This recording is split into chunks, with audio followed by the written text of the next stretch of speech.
Very happy to connect, man. Thank you for having me at your beautiful place here. My pleasure. I'm glad you got a chance to experience some of the Malibu lifestyle. Yes, yes, yes, definitely, definitely. So when I was driving out, of course, I was like thinking Malibu Barbie, Malibu Ken, but you're not actually from Malibu, come to find out. I just found that out in your book. No, I'm from Maine originally. It's about as far away from Malibu as you can get, I suppose. Yeah. I just, I'm a fan of warm weather, and I'm a fan of Right. water and of a tropical environment, and so. What a concept. Yeah, really. But it's interesting because my background as an endurance athlete is one of the reasons that I wound up in California. I literally spent a decade training 100 miles a week, putting on 10 pounds of clothing to go out and run in 5 below weather, training in New England. And it just got a bit much for me, and I thought I'd head to warmer climates where I could hone my running skills and craft, and that's kind of what got me out here 30 plus years ago. Wow, that's an incredible story. So in kind of researching and reading your book, you hit the ground running literally with all of this endurance type of training. Yeah. So what was the inspiration for you getting into that style of exercise, and how did you transition to what you're doing today? Well, so I was a scrawny kid. I couldn't put on any muscle. I was too small to play football or baseball or basketball or hockey, which was big in Maine. I literally sort of gravitated to running because it was an easy way to get home from school quickly. I could actually run home and get home faster than if I took the bus. So I started it as a practical means of transportation, and shortly thereafter realized that it was a skill that I had, a talent that I had, that would enable me to get on the track team. So if I couldn't play those major sports, I could participate in track and field, and so I wound up winning the mile and the 2 mile in the high school events, and then parlayed that into a career in college as a track athlete, and then as a cross-country athlete, and then eventually as a road racer, racing 5Ks, 10Ks, marathons, and things like that. But it was sort of a natural transition through the years to increase the amount of distance that I was running, because it seemed like I didn't have speed, but I had good endurance. So the longer the event, the better I was in terms of competing at it. What's ironic is that a lot has changed since then. I'm now 64. I quit running competitively when I was 30, and I shifted away from endurance and more toward speed and strength, which was sort of like an unusual concept, because you think once a skinny, gaunt endurance athlete, always a skinny, gaunt endurance athlete. But I was able to make that transition to the point where now I feel pretty competent as a strong, lean guy who performs pretty well in the gym, but also I sprint. I play ultimate frisbee with 20-somethings, and I can keep up with them most times, based amazing. on a shift in the type of work that I chose to do. Now, you made that shift initially, though. This was kind of out of necessity. Oh, right? yeah. No, I got on? so injured and beat up from the training for endurance sports. Some of it was, in retrospect, very obvious. You do put that amount of miles on your knees and your ankles and your hips, and it has a negative impact. So there was the overuse part of it, but also, and this was really what became kind of my life's work, was this discovery that trying to fuel all those miles with a high carbohydrate diet, with a lot of sugar intake, because we assumed that the muscles needed to have a lot of sugar to burn. It was when you parse that sort of a diet, you realize it's a highly inflammatory diet. So I had a lot of inflammation in my body. I had arthritis in my feet that wasn't just a result of the running. Right. I had tendonitis in my hips, which wasn't just a result of the running. It was partly a result of the diet. I had irritable bowel syndrome. I had an itis, if you will, in my gut for like 40 years that I thought was a direct result of my being a type A, stress-prone individual. Turns out it was largely a result of my highly inflammatory diet. And I could go on with an even greater litany of all these maladies and dis-eases that I had that were a result of how I chose to eat, and were basically killing me. And yet I was thinking that I was doing myself a favor. I was putting in miles, so it was good for my heart. I was eating lots of carbohydrates because everybody said complex carbohydrates was the way to go. But when I got injured and when I had to stop training and then had to quit competing because of the injuries, that's when I kind of took a step back and reassessed and thought, something's wrong here. I'm trying to do all the right things, but these aren't leading me down this path of health and fitness and strength. They're leading me down a path of decrepit, old before my time, in pain constantly, digestive issues. It was terrible, and it was a real slap in the face to be 30 years old and to think, wow, this is, I've dedicated so much of my life already to this pursuit, and it's taken me down the wrong path. So I sort of kind of rededicated my career to finding out ways that I could be that strong, lean, fit, healthy, happy, productive human with the least amount of pain, suffering, sacrifice, and discipline. What a concept. And who knew? Because you sort of think, well, no pain, no gain, right? And you must have to suffer, you must have to struggle to get all of these wonderful health benefits. And the answer is no, you don't have to struggle. You just have to know some critical information and then implement it. Right.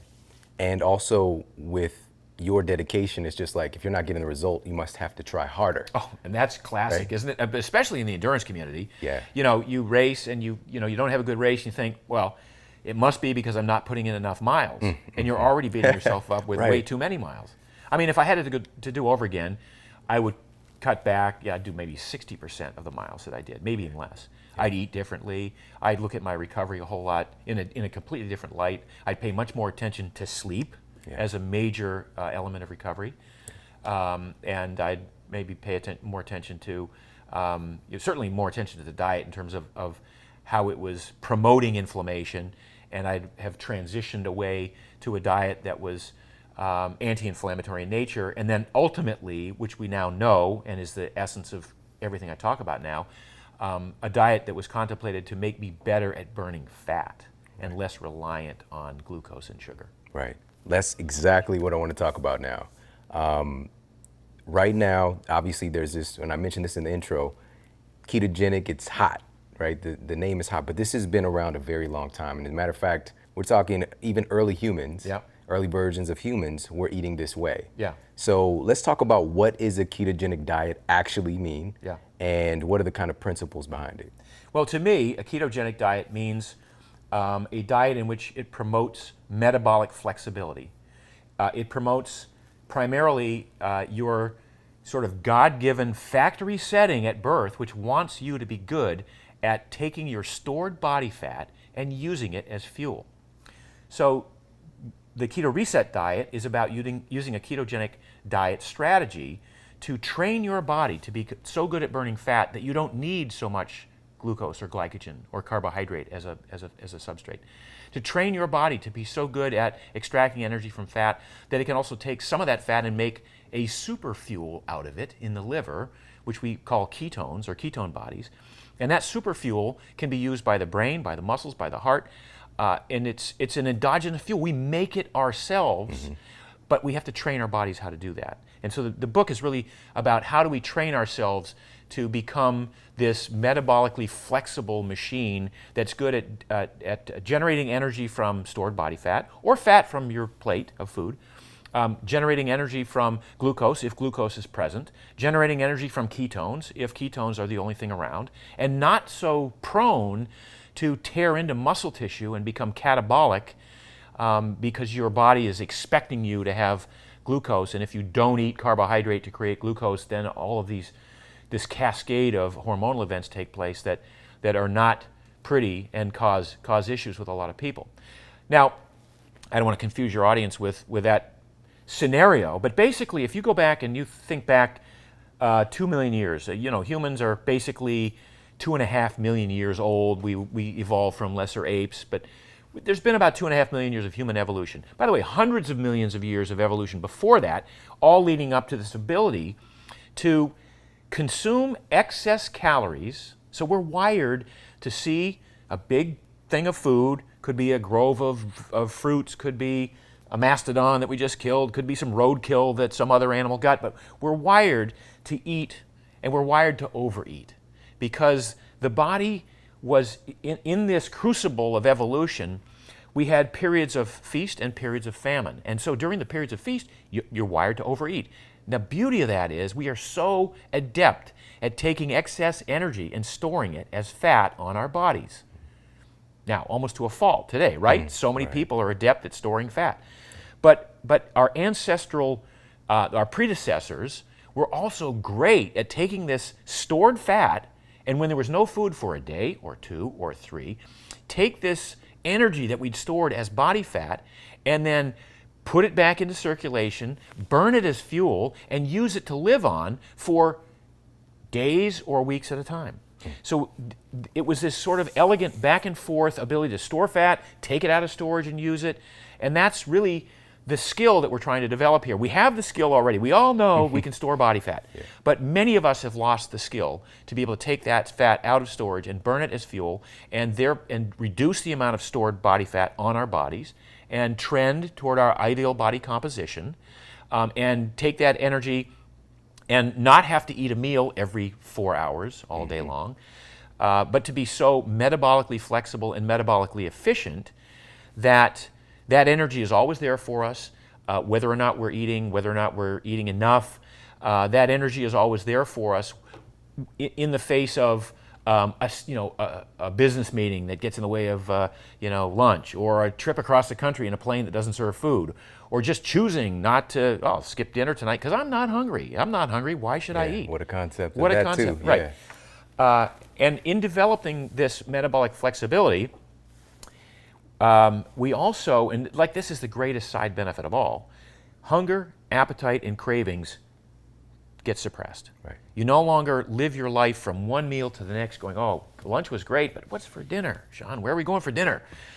You think more in terms of like, oh, I got plenty of energy, I'm building muscle or maintaining muscle, I don't get sick, I'm not hungry.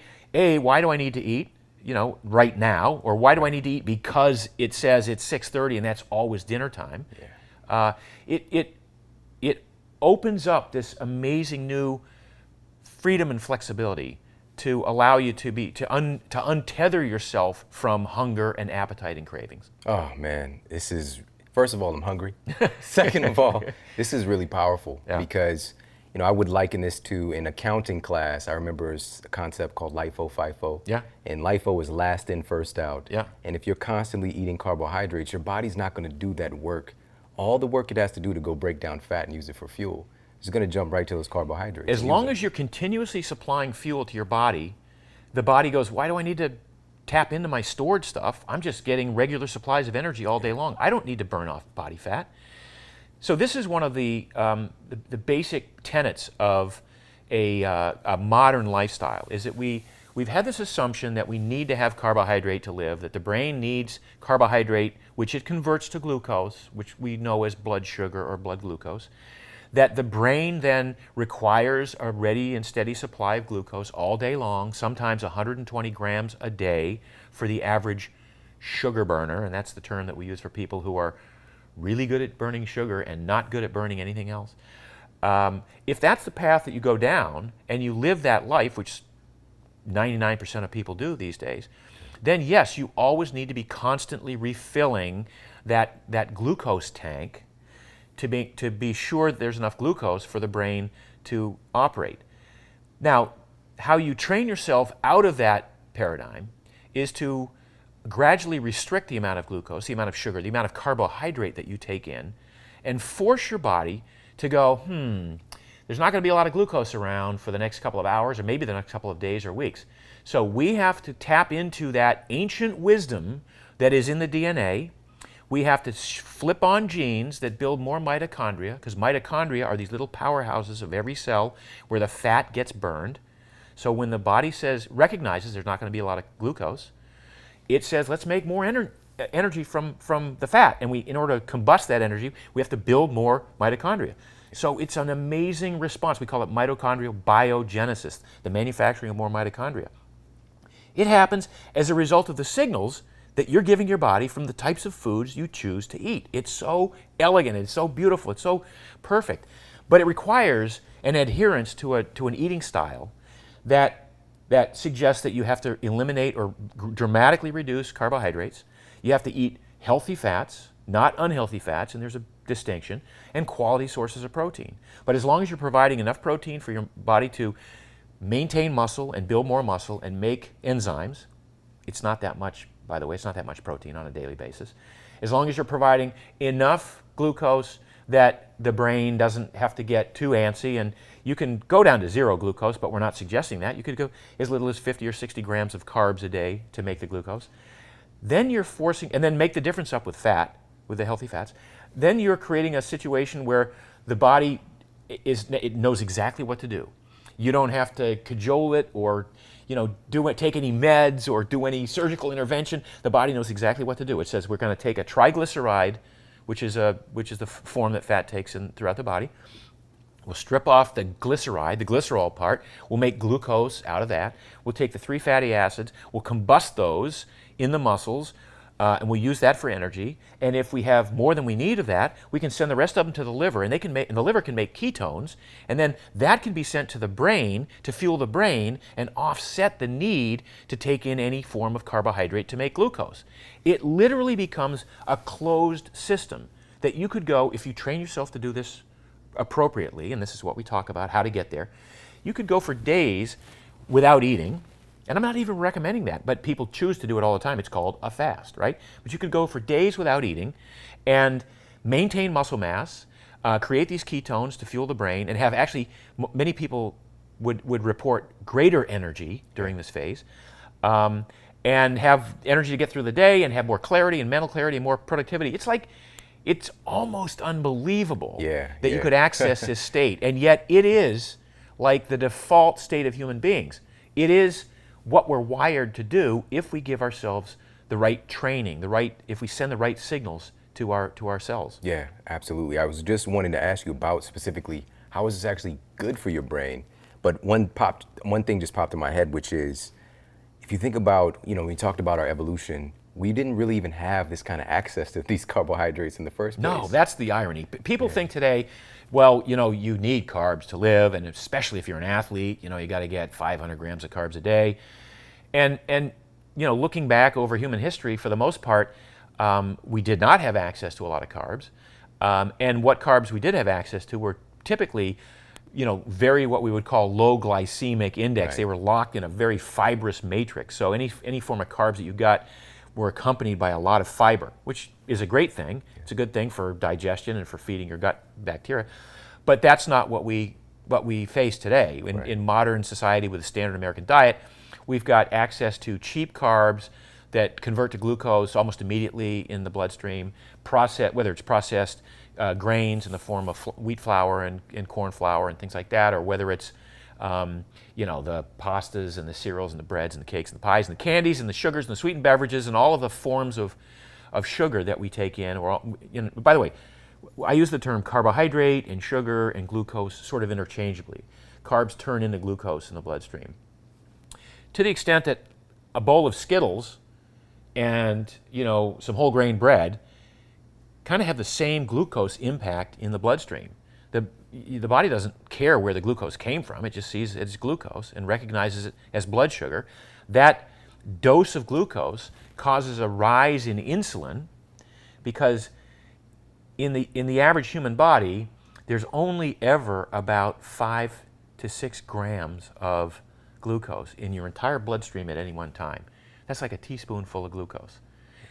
Now, if you think about how much sugar we take in, if we're consuming liters of Coke or soft drinks in a day, and we're consuming lots of bread and pasta and cereal and Eggos and waffles and toast and sandwiches, and it adds up. And yet the body doesn't want more than 5 grams in the bloodstream at a time. And the body takes amazingly evasive measures to make sure that the amount of glucose in the bloodstream does not get too high. It raises insulin, and then that insulin drives the excess glucose into the muscle cells and stores it as glycogen. But in most people, the muscle cells are like, we're full. There's no room at the end. We get out. So the muscles become insulin resistant. They become resistant to the signaling of insulin. So the body goes, well, how do we get rid of the excess glucose? Well, let's store it in the fat cells. The fat cells remain insulin sensitive for a lot longer in most people, and that's how people get obese. They get these excess nutrients, in large part, which are carbohydrates, they're glucose, get shunted into the fat cells. When the fat cells get full, they can become insulin resistant as well. The fat cells can even say, whoa, we're like a huge balloon about ready to burst. No more room here. And that's when the real danger starts. That's when the sugar accumulates. That's when the glucose accumulates in the bloodstream. And that's when you got type 2 diabetes. That's when you start to get the neuropathies, the retinopathies, the amputated limbs, the loss of circulation, and all of the nasty stuff that comes with type 2 diabetes. And it's all a result of putting too much sugar through a system that can't handle that amount of sugar. Right. Simply wasn't designed to. It was not designed to handle that amount of throughput of sugar. It was designed to have a little bit of sugar in the form of fruit.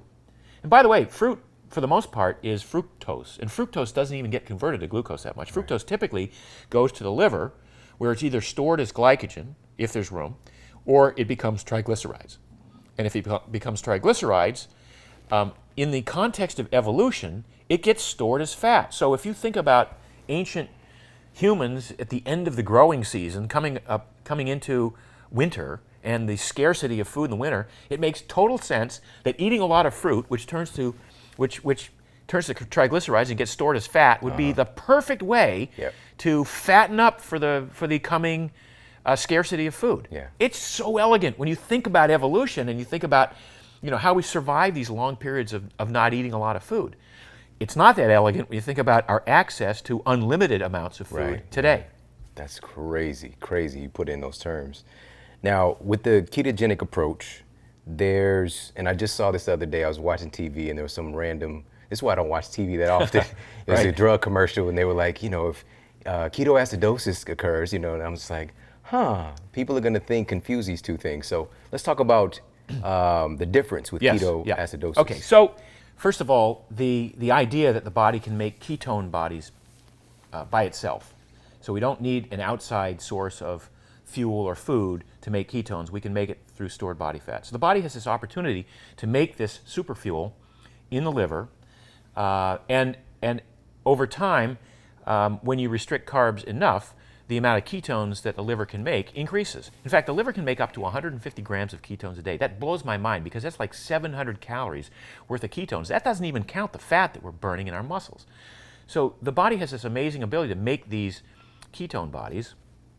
The body also has this sort of innate knowledge that it can take the ketones and burn them at a rate that makes sense. So there's a tendency not to overproduce the ketones, right? Mm-hmm. So as you become more and more fat adapted and keto adapted by virtue of restricting carbohydrates, you make more ketones, and initially the muscles will use the ketones in addition to using the fat. But as the muscles become fat adapted, become more metabolically flexible, as the muscles increase the number of mitochondria that burn fat, the muscles go, we don't even need ketones. Send the ketones off to the brain. So the ketones that are made are then mostly used by the brain. Now the brain doesn't have this huge swing in energy demands throughout the day. If you go to the gym and you do a heavy leg day, your energy demands in your legs go from like 1x to 15x or 30x, right? While you're doing that workout. You're going to burn 1,500 calories in that workout, right? But that's all going to happen in your legs. The brain doesn't have that sort of wild swing. The brain just sort of has a steady state usage all day. Mm-hmm. When the body becomes good at making ketones and the brain becomes adept at using ketones, then the signaling process and the feedback loop goes, hey, you know what? We'll just make enough ketones for the brain throughout the day.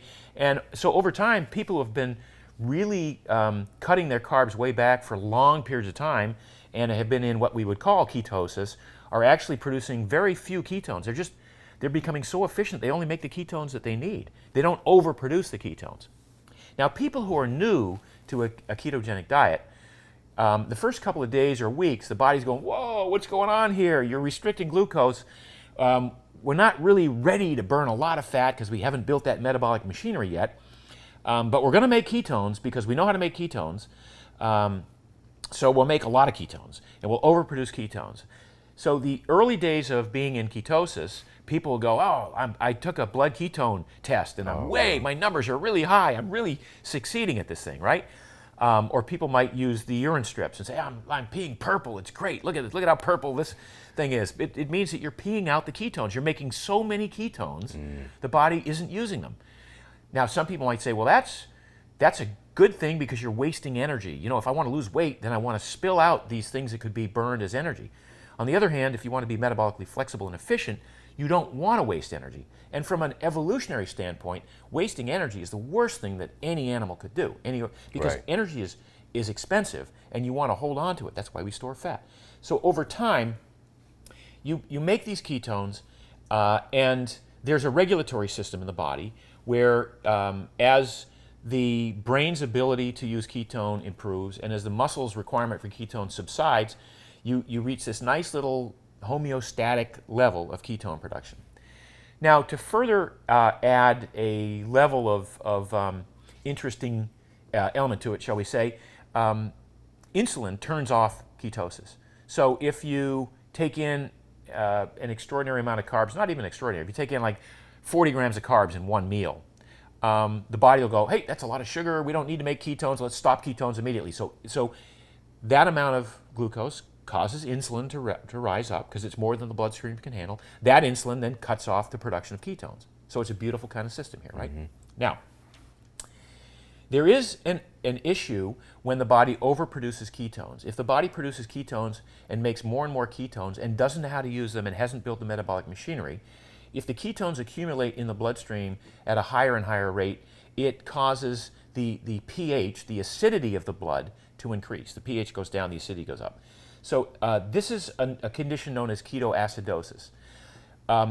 It happens in rare instances with type 1 diabetics who cannot make insulin, and so if they don't eat for a long period of time and the body starts to make ketones, it not only makes ketones, but whenever the liver's making ketones, it makes a little bit of glucose too. So now you're making ketones and you're making glucose from not having eaten, but both of those cause the acidity of the blood to increase, which is a dangerous condition and can be deadly if not controlled. Now, if you inject a little bit of insulin into that type 1 diabetic, comes right back down, everything's fine. So it's dangerous for type 1 diabetics who have not eaten regularly, who have not become keto adapted, who don't have access to insulin. But anybody who makes any amount of insulin endogenously, whose pancreas makes any amount of insulin, that is a zero issue. There is no issue with this ketoacidosis. It's completely a positive-negative feedback system that stayed in check. The other group that would be negatively impacted by this is some of the people who take the drugs that you saw on the TV show, apparently, and let's just say severe alcoholics who have issues with their livers, and there's a problem there. You know what's so interesting, and you didn't know I was going to ask you this next. I was going to ask you, are there any populations of people that this wouldn't be ideal for? Yeah. And so that's a couple of them. Are there anybody else that might want to be a little bit more mindful when they're attempting to take on a ketogenic approach? Sure. So the way I answer that is that we're all wired to be able to benefit from some sort of a keto reset, from some sort of a reduction of carbohydrates and an improvement in the efficiency of our energy systems, this metabolic flexibility that we talk about. So virtually everybody is kind of wired to benefit from that. Now, some people are based on how old they are, how much metabolic damage they've done to themselves over a lifetime, the medications they're currently taking because of the damage they've done to themselves over a lifetime, based on sex. Some women have different hormonal cycles, and some of those hormonal cycles have been impacted by the damage they've done to themselves over a lifetime. And so those are cases where I would say if you want to engage in this keto reset, share this information with your physician and just say, I want to take advantage of this whole fat burning thing that's the new big thing. I want to do it, under your supervision. So I want your blessing, and I guarantee you'll find a physician who will be willing to take that on. It might not be your current physician, but you'll be able to find one who could do that. And then it's a matter of being just smart about how you do it and stair-stepping your way in. I wouldn't, take anybody and say, we're going to go all in. You're going to go cold turkey on carbs, and you're not going to we're going to go from your 350 to 600 grams of carbs a day down to 20 grams of carbs a day. And it'll hurt for a couple of days, Shawn, but once you get past it, it'll be fine. Well, that's not the way we like to do it. That's a real shock to the system. So we like to make it as comfortable and convenient and stair-step people into it. We want to be sure that you're good at burning fat before you earn the right to go into full ketosis. So we actually have a process. It's 21 days to reset your metabolism first, and then there's literally like a midterm exam in the book that you have to pass. You have to get a 75 or more on this midterm exam to earn the right to go keto. And and the exam is basically questions like, how do you feel in the morning? Can you go past like 10 o'clock or 11 o'clock in the morning without having breakfast and not get hangry or not have get moody or depressed or have, lightheadedness? If you can do that, then it's a sign that you're good at burning fat. You're waking up burning fat. You don't need as much glucose to get your day off to a rousing start. Can you go to the gym and do a workout and not have a pre-workout meal or a post-workout meal and be fine? And there's a reason that we actually encourage that as the best way to work out. Other questions, are you getting enough sleep? Because sleep can interfere, or bad sleep can interfere with your ability to become good at burning fat. When you don't sleep, that's a stressful situation. Yeah. It creates this whole feedback system that causes the adrenal glands to secrete cortisol, and that leads you down a path of storing fat and burning more sugar and creating more sugar, which is completely antithetical to a fat-burning keto lifestyle. So what you want to do when you're keto is control stress hormones, and so a lot of that has to do with how you're sleeping. Yeah. What sort of stress management practices are you incorporating in your life otherwise? So we have this whole series of questions that kind of, like I say, you sort of have to pass, and once you pass it, we go, okay, you're ready. It's almost like scuba diving, and you're ready to go on a deep dive now because you've done all the basics, right? Love it. Yeah. I was gonna ask you, and this is bananas, how you're doing this. Bananas are not keto, by the way. No kidding, no kidding. So, even when you were talking about it earlier, just the fruit that we have access to, and some folks are eating 20, 30 bananas a day. It's just blows my mind. But again, no judgment. No judgment. There's no flex zone here. Yeah. But I was going to ask you, what are some of the major pitfalls that people fall into? And actually, I want to get more into that, because a lot of people take this on and something happens. So we're going to talk about that right after this quick break. So sit tight, we'll be right back.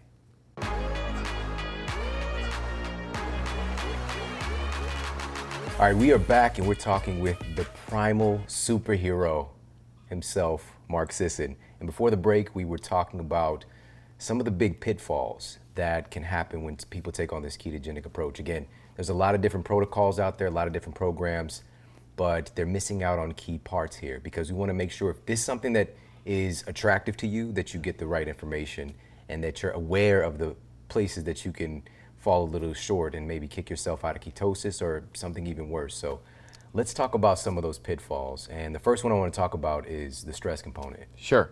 Well, as I said, stress is devastating throughout the body for a lot of reasons. And it's almost, if you looked at lifestyle factors and reasons that people get sick, bad diet is right here. Stress is like right below that, and the inability to manage stress is a huge component of it's the what we call the etiology of disease. Mm-hmm. So you can talk about the stress component of some autoimmune diseases. You can talk about the stress component of type 2 diabetes. You can talk about the stress component of obesity in general and metabolic syndrome.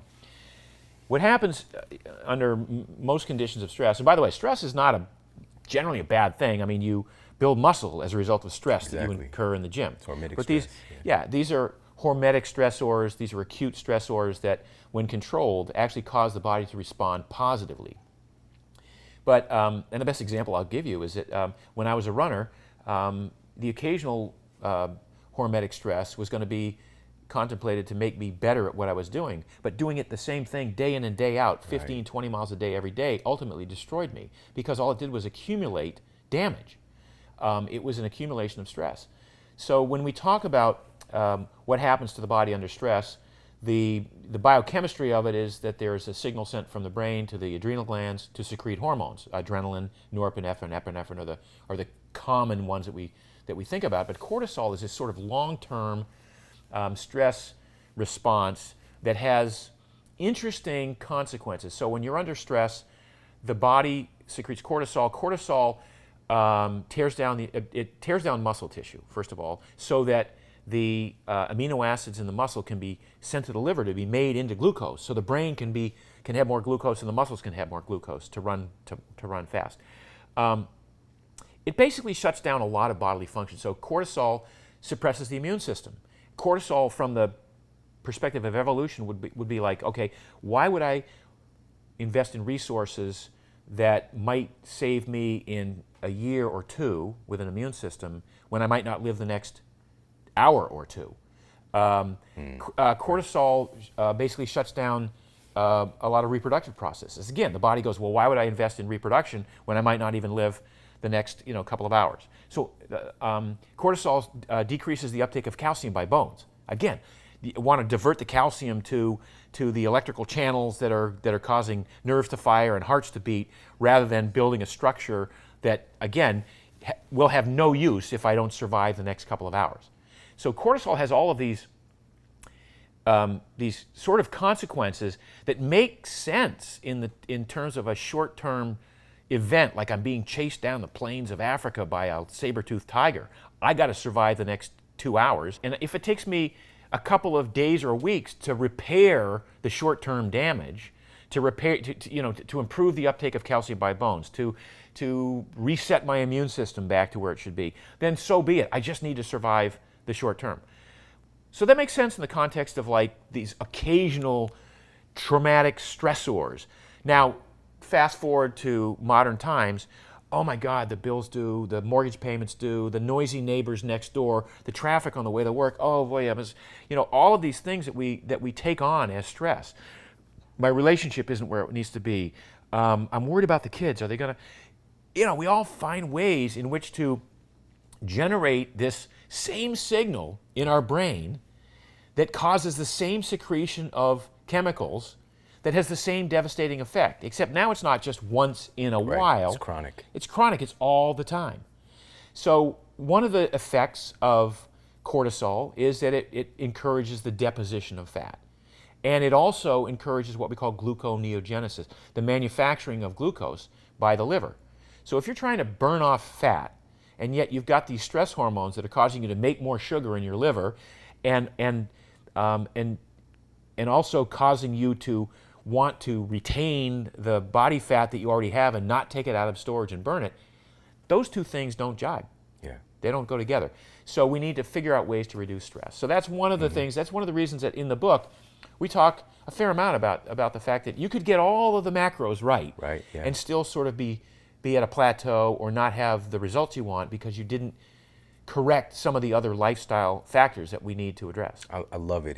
It is so important, but it's so overlooked. Yeah. And to be included in a diet, quote, diet book, Yeah. it's really profound and super important, like I said. But, and I just want to encourage everybody, this is a call to action in a way that if you're going to, this approach is incredibly attractive because it works and it's something that your genes expect. But you have to mind, if you're working 100 hours a week and you hate your job and you're struggling with your relationships or whatever the case might be, if you're going to take this on, also take on the other part of stress management. You have to. Otherwise, it's not like it's a complete waste of time, but you might not get the results that you want. And that's really, if we're taking on this fairly significant lifestyle change, we want the results. We want to get the best results possible. So you asked about some other issues or complications with some of the ways to do keto. I say in the book there's a lot of ways to do keto wrong. There's a couple ways to do keto right. I've got one of them. But one of the ways that people do keto wrong, I think, is they assume that fat, they read all about the benefits of fat and how fat becomes this amazing macronutrient, and they start to increase the amount of fat like way beyond what should be a realistic amount. And then they complain that they're not losing weight. Well, at some point, you still have to create a deficit. You have to burn off more fat than you store. So even if you aren't storing any more fat, and that happens a lot, people will say, gosh, I'm eating 3,500, 4,000 calories a day. I'm not gaining weight. This is awesome. I'm not burning off. I'm not losing any weight either. Why is that? Well, because you're giving yourself so much energy in the form of food on a regular basis, you haven't created the need for the body to take your own fat out of storage and burn that. So you've built this metabolic machinery, and you've done the work, and you've built the mitochondria, and you become good at burning fat, and you become good at manufacturing ketones. You just haven't created the deficit that requires your body to go, hey, you know what? We could go days without eating, and we wouldn't be phased one bit because we're so good at burning fat, we're so good at burning ketones and making ketones that we've got the systems in place, but you have to create that deficit. So a lot of people who go keto, they might hit a point where they stop losing weight or they plateau because they're still assuming that they can get away with eating a lot because they're keto, right? Yeah. So that's one thing. Another thing that people do sometimes is they eat too much in the way of protein. We don't need that much protein. If you look at the body's requirements in general for protein, 30, 40 grams a day is probably used for structural, for rebuilding muscle and connective tissue, and making some enzymes. You don't need much beyond that. And so even if you're like a bodybuilder or a weightlifter and you say, well, I'm doing all this hard work, I must need more protein, I'm going to suggest you probably don't need more than 120, 130 grams a day. And yet there are people who are doing keto who are getting 150, 160, 180 grams a day of protein. Now, what happens to that excess protein? It gets converted to sugar in some people. It gets through this process of gluconeogenesis. It gets converted to sugar and sort of gets counted as a carb almost when you're trying to reduce carbs. Wow. So there's we have an equation for figuring out how much protein you need on a daily basis. And by the way, the interesting thing about protein is that you don't need it meal to meal. You don't even need it day to day. As long as on a weekly basis you're getting X amount of protein, the body has all of these ways in which it conserves amino acids and has this amino acid pool, this amino acid sink, this ability to recycle amino acids. And when we get too much, take in too many amino acids, we pee them out in the urine. We deaminate them and get rid of them. Well, that's a waste. So one of the things that people tend to do initially on keto is they say, I can eat all the fat I want and I can eat lots of protein as long as I cut my carbs down. You're not going to get the best results if you take that approach. Wow. So with that said, what are the types of fats that we get to eat? Now, I want to preface this by saying the beautiful part about this is it's really actually difficult when the fats you're about to share, it's difficult to eat a lot of them because you're so satiated. Yeah. So it's a lot harder to get in those 4,000 calories or whatever. So you'll find yourself at a natural place where you don't really desire to eat that much in the first place. So that calorie deficit becomes easier. But also I just want to say something too. It flies in the face of what I was literally taught this in a university setting, that if you don't eat breakfast, your metabolism is not even on. The most important meal of the day. It doesn't, if you're alive, your metabolism's on. Yeah. But I literally, this was gospel to me, I know, that's a scary thing. And most people who are really into keto, or a lot of people I should say, possibly most, only eat 2 meals a day. Because 3, it just feels like too much. It just feels like it's way too much food. I'm not even, because I wasn't that hungry for the first meal. I'm definitely not hungry for the second meal and forget about it on the third meal. Yeah. So a lot of people choose a compressed eating window. I get up in the morning, I have a cup of coffee at 6:30, 6:45. I read 2 papers, I do a couple of crossword puzzles and things like that to get my brain going for the day. Then I go to work. I might break at 9:30 or 10 to go do a workout. I do the workout clearly fasted. I don't eat after the workout. And I don't eat my first meal till 1 o'clock in the afternoon. And that's typically a salad with some kind of protein on it and a healthy fat on the dressing. And then I eat my last meal of the day around 7. So I have a 6-hour compressed eating window. Mm-hmm. That's the time that I'm taking in calories. The other 18 hours is when all the good stuff happens in the body. That's when the body goes, hey, I'm going to burn off some stored body fat. I'm going to repair some of the damage to the cells. I'm going to do some house cleaning in the cells. I'm going to actually consume some of the damaged proteins and some of the damaged fats. I might do some repair to the DNA because all this stuff happens in the absence of calories, right? So that's the concept of intermittent fasting, the concept of reduced or compressed eating windows has become kind of the new way of looking at fuel and energy systems in the body But you have to have done the work to build the metabolic machinery. Because once again, hunger just takes everything off the table. Hunger destroys this whole concept. The fact that you can create a system that so suppresses hunger that you have to sometimes think, oh, geez, I haven't eaten. It's 4 o'clock. I haven't eaten yet today. Yeah. Maybe I better eat something, right? I could go all tonight or tomorrow, but I'll eat something. Is a whole different concept from being tied to this 3 meals a day. Breakfast is the most important meal of the day. If I don't eat breakfast, then I'm off to a bad start and my metabolism won't fire. By the way, one of the things that I find fascinating, and this is part of my research in this book, this sort of assumption that we need to build a fast-burning metabolism. Like, that's what I want, is a fast-burning metabolism, right? Where did that come from? Because that's so, again, antithetical to conservation, to conserving energy, and yet most people would say, what's the most amount of food I can eat at this meal and not gain weight and not feel like crap? What's the most amount that I can eat? Right. Most people, a lot of people, I go to the gym and I see people on the treadmill, like 450 calories read out on the LED or 600. Dude, you're like sweating and struggling and suffering. Why do you do that? You know what the answer is? Because I like to eat.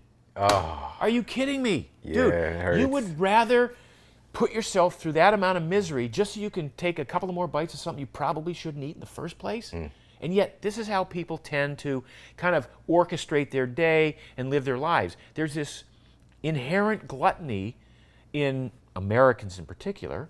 Yes, we're hardwired to overeat, but that's a survival mechanism from 2 million years ago. Yes, we're hardwired to be able to burn that off, but we have to train ourselves to do that. So, I just find it fascinating that people would say, so I'm in the gym mostly to build a fast metabolism. I want to waste food. I want food to pass through me quickly. I don't want to absorb it. I want to be able to eat as much food as I possibly can. And look, I enjoy food as much as the next guy. In fact, I make a bold and brave statement. I mean, look, I enjoy every bite of food I put in my mouth. I don't eat anything that doesn't taste great, because I want to and I deserve it, and it's my, it's one of my great pleasures in life. Yeah. But I also know when to cut it off. I know when I'm no longer hungry for the next bite. Yeah. There's a certain, I don't know, intuitive understanding that, there's going to be food whenever I want it. So I don't need to finish my plate just because there's more food on the plate. I can easily wrap it up, take it home. I can easily, share it with my partner. I can easily give it away to whatever. I can easily just throw it down the disposal. I really don't need to eat everything that's on my plate all the time. That's one of the things I've noticed about myself over the past year and a half of doing this, is I get by on probably 35% fewer calories than I thought I needed, certainly than I used to eat even as recently as 4 or 5 years ago. And it's like, again, it's so... It's conditioning. I remember when I was a kid, same thing, it's on your plate, eat it all. Yeah. And instead today, sometimes we'll use ourselves as the garbage disposal or the trash can. No, I mean, and again, like you go to somebody's house and they serve you this big piece of cheesecake and your brain goes, well, they must think that's a serving size, so I'm going to I'll be fine. Yeah. I have permission to finish that, and somebody else might give you a tiny little sliver and the same thing. Oh, that's a serving size, I'll finish that. What makes the difference is, how your brain responds to this food. So with a piece of rich, creamy cheesecake, the first bite might be, oh my God, that is so good. Yeah. By the way, I'm going to partake of that. But so that first bite might be a 10 on a scale of 10. Then the second bite, it might be, it's an 8. Okay, I got it. I got the tanginess. I got the sense of it. By the time you get to the third or fourth bite, it's a 5 or 6 or a 4 maybe. And now we're just arguing over, how much you can stuff down your gullet. You got the sense of what it was. You got the sweetness. You got the tartness. You got the experience. Where does it end? Where does it stop? So that's kind of a skill that we develop within this Keto Reset program, is like understanding, where the satiety factor ends, and you're just becoming a human garbage disposal and gluttonous. And sometimes nothing bad will happen from you having consumed that. Yeah. It's not like, oh my God, you've screwed everything up. It's just, what's the point? Yeah. And if you've cleaned up your act, you'll also get to the point where you go, you know what, I know that if I have more than, say, 3 or 4 bites, my heart's going to start racing. I'm going to start sweating. I'm going to start secreting some insulin. I'm going to start doing, I'm going to go back to a pattern that is uncomfortable to me. Yeah. And it's going to last for a couple of hours. So is 3 extra minutes of gluttonous pleasure worth 4 or 5 hours of like, no, geez, I probably shouldn't have done that, Yeah. Because you've become so attuned to nutritious, nutrient-dense, good food. Does that make sense? Yeah, absolutely. Yeah. I'm just thinking about, I think we just created a new T-shirt here, Human Garbage Disposal. Yeah. Like for the holidays, Yeah. Put that shirt on, Yeah. just let it be known that's what you're gonna do, Yeah. It's so fascinating. And I don't wanna forget this, when you mentioned about training Yeah. and then essentially fasting until your feeding window after that, it immediately reminded me of something I came across a while back about human growth hormone being upregulated with that. Do you know anything about that? Of course. So that's another just side benefit of not eating is human growth hormone and testosterone get pulsed up a little bit. The way I utilize that in my training is that's why I train fasted. So when you do let's say you do a heavy leg day or you do a full body workout, Metcon type workout once or twice a week, the reason you're doing that is to get better. You're not doing it to beat yourself up, unless you love that kind of stuff. And you might be a CrossFitter who does that every single day. But and I'm not picking on CrossFit. I'm just saying 3 days on, 1 day off. That's a lot of work, right? Yeah. So conceivably, you're doing this because you want to get stronger. Well, how do you get stronger? Well, you get this hormetic stress, this acute stress that we talked about earlier. You get micro tears in the muscle. It's all good, provided you get this upregulation, this pulse of human growth hormone and testosterone. And that's what's going to cause the muscles to get stronger and bigger and bring the amino acids in to create the new muscle tissue or to repair the damaged muscle tissue. Now, one of the things that blunts this pulse of growth hormone and testosterone is insulin. Yeah. And so the concept of a post-workout meal, and again, there's no right or wrong answer here. These are just choices. Yeah. So one choice in the old day, my old way of doing this would have been, all right, I just did a hard workout, and it was like, 10-mile run hard, or it was 8 times 1 mile on the track with a half-mile rest in between, and I've exhausted all my glycogen, right, and I got to go run 20 easy tomorrow, easy being a relative term. Yeah. So I'm going to go replenish my glycogen stores. So in replenishing my glycogen stores, to be able to do it again the next day, that was probably a smart move. Now, conversely, in the gym, you go, well, I did a heavy leg day. I want my muscles to repair. I'm not going to repeat this thing tomorrow, because if I did it right, I won't even be able to do it for 3 more days. I'll move on to a different body part. But you know what I mean? I won't be able to do it. I'll have done enough work that I'm so sore that I need to spend the time to repair. So the last thing I want to do is blunt that hormonal response with the growth hormone and the testosterone by taking a post-workout meal. Because by taking a post-workout meal, all that's going to do is increase my glycogen. But I'm going to build back glycogen anyway, regardless of whether I eat or not. I'm still going to replenish glycogen. It's just going to take a little bit longer. But as long as I'm not going to do it tomorrow, then I don't care that it takes 2 days or 3 days, because I'll be at the same place in terms of glycogen if I do a hard workout, another leg set, in 3 or 4 days, that I would have been had I done the post-workout meal. But now, by choosing not to do that, I'm taking advantage of this ketogenic type response, which is a pulsing growth hormone and testosterone, and a maximizing of the benefits of the workout. Does it make sense? Absolutely. Yeah. And again, not a right or wrong answer. It just depends on what what your goal is, what your training method is. There's so many different factors to take into consideration. Yeah. But I want people to know that that's an option. Yeah. Because it's very counterculture. But I want to go back to and talk about the food. I want to talk about some of the healthy fats versus the not so healthy versions. So if we're going to be eating a higher ratio of fats as a percentage of our macronutrients, which ones should we be going for? So the old day, the first real boom that ketogenic diets was with Atkins decades ago, and Atkins was a great ahead of his time in terms of the science. It was a great idea. The execution was a little bit poor. So what it did was it sort of said, okay, fats are fine, so all fats are good. Well, people got they were the effect of consuming bad fats and good fats. You have a cheeseburger with plastic cheese on it, and you Yeah. drink. It's exactly what I thought about. My friend, Yeah. and this is when I was in college and I was working at a casino.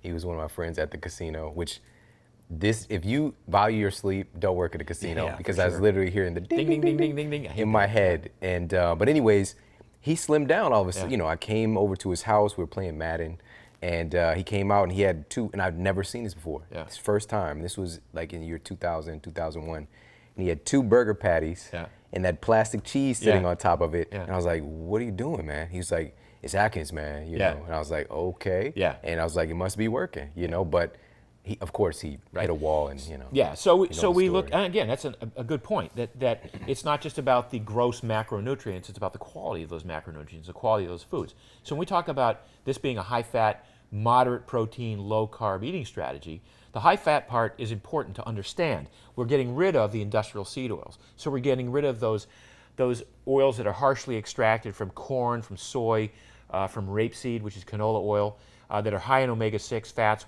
or fatty acids, which are highly pro-inflammatory. So we're cutting those out. We're cutting out clearly the trans fats that we all know to be, the partially hydrogenated fats and oils. And in their place, we're consuming avocado, we're consuming organic eggs, we're consuming wild fish, which have lots of omega-3 fats. We're consuming grass-fed meats. These are meat that are grown on their native diet, not corn-fed and on a concentrated animal feedlot operation. So we're getting quality fats there. For oils and cooking oils, we're using extra virgin avocado oil, extra virgin olive oil. Butter is wonderful. Ghee, which is clarified butter. Lard even. Again, saturated fats aren't necessarily an enemy. Saturated fats are actually wonderful for us if they come from the appropriate sources. And this is one of the things we talk about in this book, and also originally in the Primal Blueprint. I make a big deal of the fact that saturated fat is not the proximate cause of heart disease. Just get that out of your mind. Yeah. Saturated fat is not the enemy. In fact, most of the way we store fat on our bodies is saturated fat. I mean, that's the method of choice that we store excess fuel in our own bodies is as saturated fat.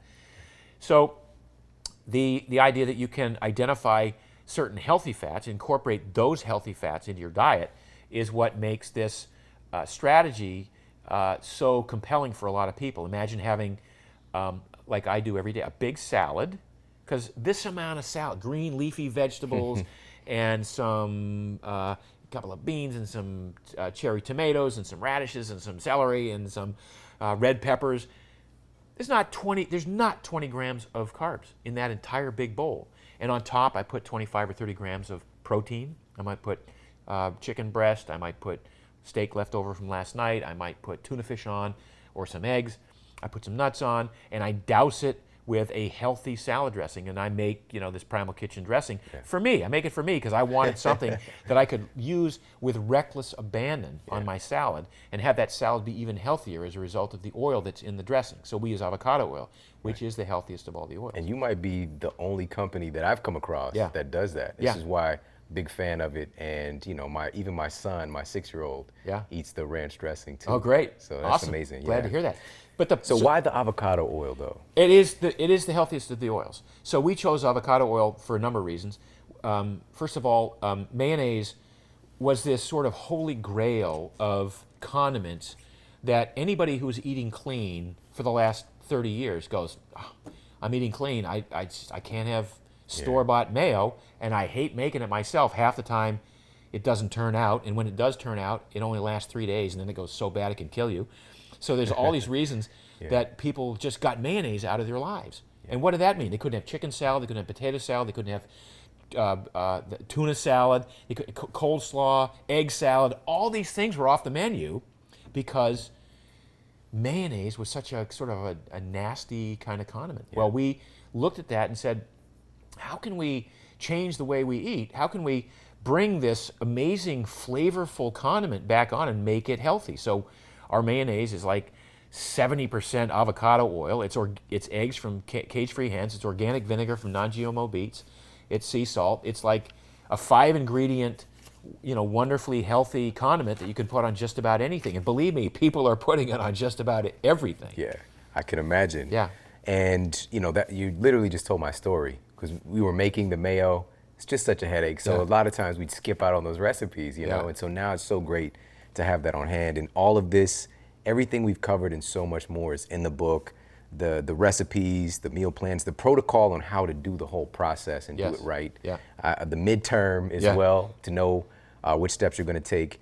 And it's just amazing. So everybody, make sure to pick up the book like yesterday. You definitely need to have this in your repertoire. But I've got a couple more quick questions for you. I want to ask you about, you know, one of the big hacks that folks are talking about today that can get you into ketosis faster is taking exogenous ketones. All right, so let's talk about that. Yeah, so there are companies making these exogenous ketones, and it's basically beta hydroxybutyrate, which is one of the forms in which the body uses ketone bodies. They taste pretty nasty, so you have to put a lot of flavor in them. Look, I actually use exogenous ketones once in a while before a hard workout. I did the work. I have built the metabolic machinery. I'm able to access ketones in my muscles and my brain. So I actually use these as a performance-enhancing substance, but in advance of doing a hard workout. And by the way, most workouts which are not like ultra hard, I don't do them. I'd rather my body be making its own ketones, and I'd rather be tapping into that system because I want to continue to refine that metabolic flexibility. Now, people who take exogenous ketones to get into ketosis, again, all we're doing is yes, you're going to take this and your body is going to show that you have excess ketones in your bloodstream. That's the definition of ketosis. Ketosis means an excess of ketones in the bloodstream. It doesn't mean you're burning fat. It doesn't mean all of the things that you're trying to accomplish. So if you're taking these exogenous ketones to raise your blood ketone level, yeah, they'll do that. Now, will they prompt you to be better at burning fat? I don't think so. In fact, I would argue that exogenous ketones in the bloodstream sort of take that feedback, that intricate feedback loop, and say, hey, you know what? We don't need to do anything. We got enough ketones. We don't need to take fat out of storage and make ketones. We don't really need to burn. We can actually don't even need to burn that much fat. So until we get rid of these exogenous ketones, we'll hang loose.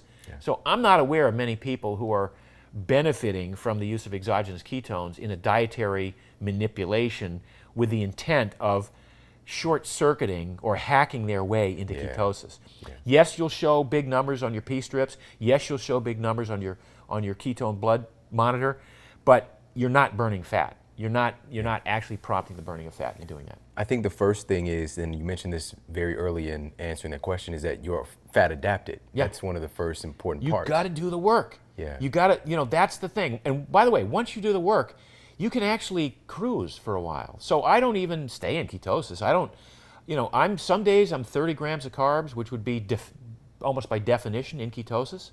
I never measure anything anymore. Some days I'm 175 grams of carbs, way out of ketosis.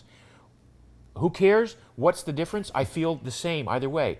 My brain works the same either way. My workouts are the same either way. I don't get this, woozy-coosy feeling. Now, some people who claim to be in ketosis for long periods of time, and then they say, well, if I have 75 grams of carbs, I get kicked out of ketosis and I feel like crap for 4 days. Dude, you haven't built the metabolic flexibility yet. You got to do the work, and part of that work is doing the stuff in the gym. Part of it's doing the low-level aerobic activity, the low-level exercise. 180 minus your heart rate. We talk about that extensively in the book as well.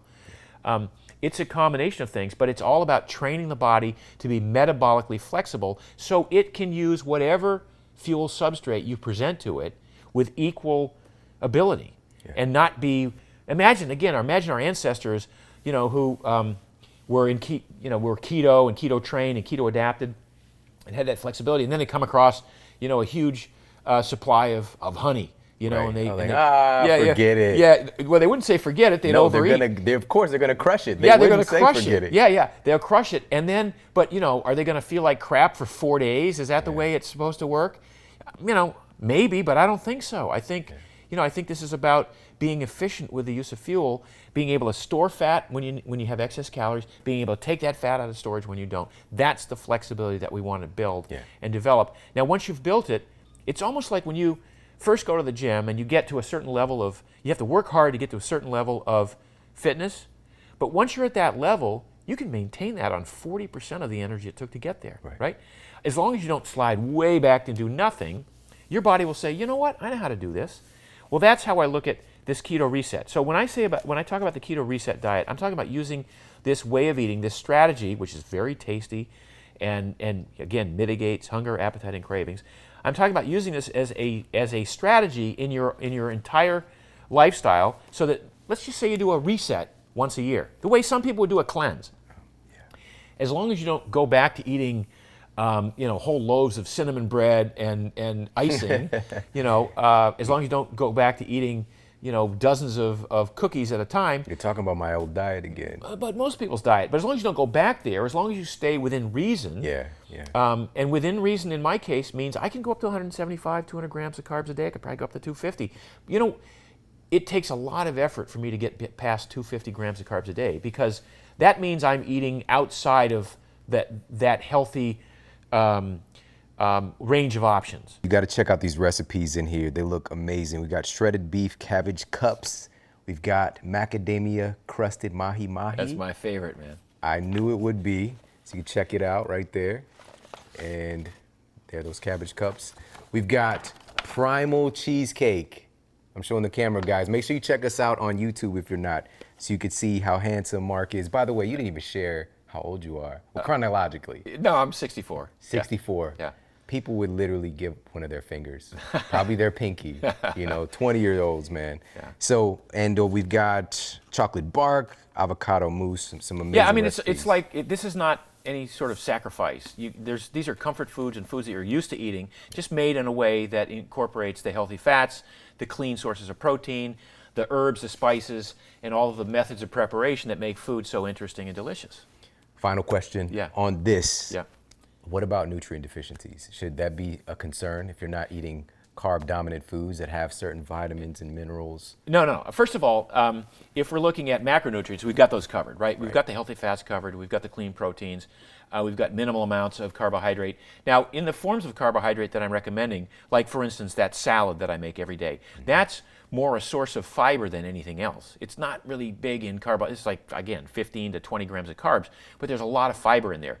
That's the fiber that's feeding my gut bacteria what they need to thrive and to make those short-chain fatty acids in the gut that fuel the cells lining the gut.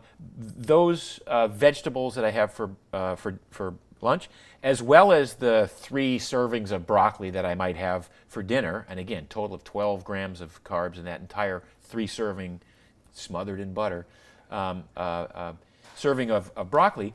Again, a lot of micronutrients, a lot of things that you wouldn't otherwise be able to get from the old way of doing, say, the Atkins thing. Exactly. We've got a lot of micronutrition here. So we've got phytonutrients, we've got vitamins and minerals, and the fiber is all covered in the way that we're eating in this particular keto reset strategy.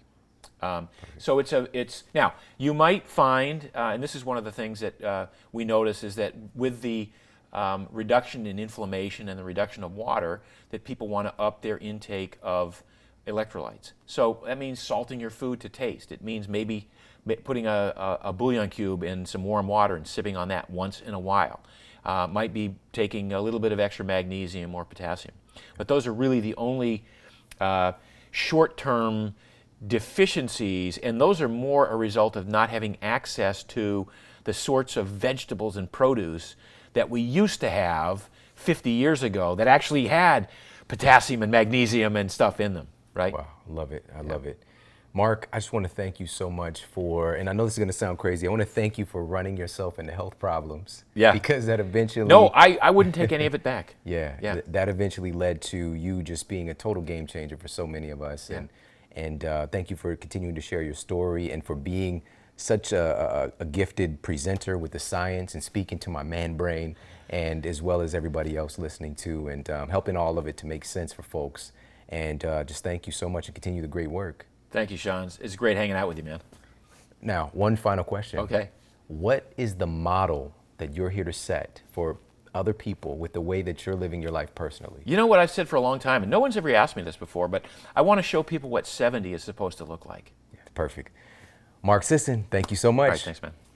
Everybody, thank you so much for tuning into the show today. I hope you got a lot of value out of this. This is about having options and understanding that we don't have to take this same conventional weird but riddled with crazy obstacles line to find our health and fitness. There are many great options out there, but we need to look to people who actually have the results and learn from people who are doing this at a high level. And that's what we have the opportunity to do today. 10, 20 years ago, even when I was in college, we still had the Dewey Decimal System. All right, I had to go to the library and look for these cards to try to find books. Today we have access to any kind of information that you can think of. If you have the question, you can find the answer. And learning from people who actually have the results. I think that is such a simple thing to notice, but it's something that we look past just because we're oftentimes looking for a solution. And Mark is definitely one of those people that has figured a thing or 20 out. So make sure to check him out. Follow him. We'll put all of his information in the show notes for you to check him out at marksdailyapple.com. And also make sure to get yourself a copy of the Keto Reset Diet. I think this is going to be a game changer for you for many years to come. I appreciate you immensely. We've got some amazing show topics and guests coming up, so make sure to stay tuned. Take care, have an amazing day, and I'll talk with you soon.